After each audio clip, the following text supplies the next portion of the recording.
రంగారెడ్డి జిల్లా మంచాల మండలంలో ఈ నెల 17న సీఎం రేవంత్ రెడ్డి పర్యటించనున్నారు. ఆరుట్ల గ్రామంలో నిర్మించిన తెలంగాణ పబ్లిక్ స్కూల్ను ఆయన ప్రారంభించనున్నారు. ఈ నేపథ్యంలో ఏర్పాటు చేసిన స్థానిక ఎమ్మెల్యే మల్రెడ్డి రంగారెడ్డి, జిల్లా collector Narayana Reddy, future city CP Tarun Joshi, విద్యా కమిషనర్ మాజీ చైర్మన్ ఆకునూరి మురళి పర్యవేక్షించారు. కార్యక్రమం అనంతరం సీఎం సభ, హెలీప్యాడ్ ఏర్పాట్లను పరిశీలించారు. ప్రైవేట్ పాఠశాలలకు దీటుగా ఏర్పాటు చేస్తున్న తెలంగాణ పబ్లిక్ స్కూళ్లలో తమ పిల్లలను చేర్పించేందుకు తల్లిదండ్రులు ఆసక్తి చూపిస్తున్నారని ఎమ్మెల్యే మల్రెడ్డి అన్నారు.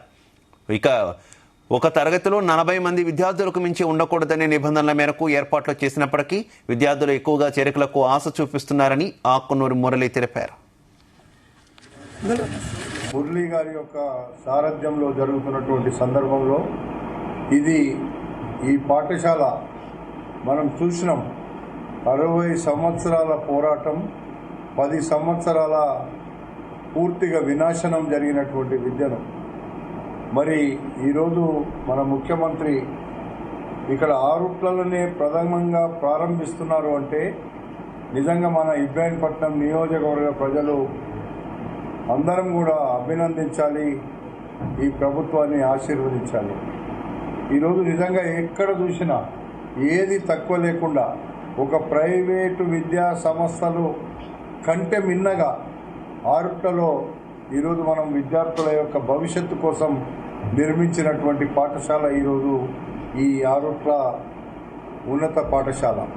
పోయిన సంవత్సరం కొంచెము పనులు మొదలుపెట్టగానే ఇక్కడ ప్రజలు ఇక్కడ ఏదో అద్భుతం జరగబోతుందనే ఉద్దేశంతో అప్పుడే అడ్మిషన్ తీసుకున్నారు.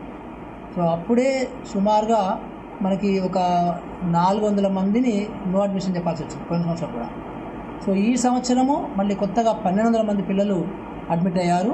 సో యాక్చువల్గా ఇది డిజైన్ అంతా కూడా 1500కే చేశాము, కానీ మా హెడ్ మాస్టర్ గారు, తల్లిదండ్రుల కమిటీ వాళ్ళు, సో ఇంకా వాళ్ళు చాలామందిని నో అని చెప్పలేక ఇంకొక 300 మందిని కొత్తగా తీసుకున్నారు. అంత ఇప్పుడు మొత్తం 1800 చిల్లర అయ్యింది. సో ఇప్పటికీ కూడా ఇంకా 900 మంది పిల్లల్ని నో అడ్మిషన్ చెప్పాల్సి వచ్చింది. సో కానీ ప్రజలకు అర్థం కావట్లేదు, ఎందుకు మాకు నో చెప్తున్నారు, ఇది గవర్నమెంట్ స్కూల్ కదా అని. మురళి గారి యొక్క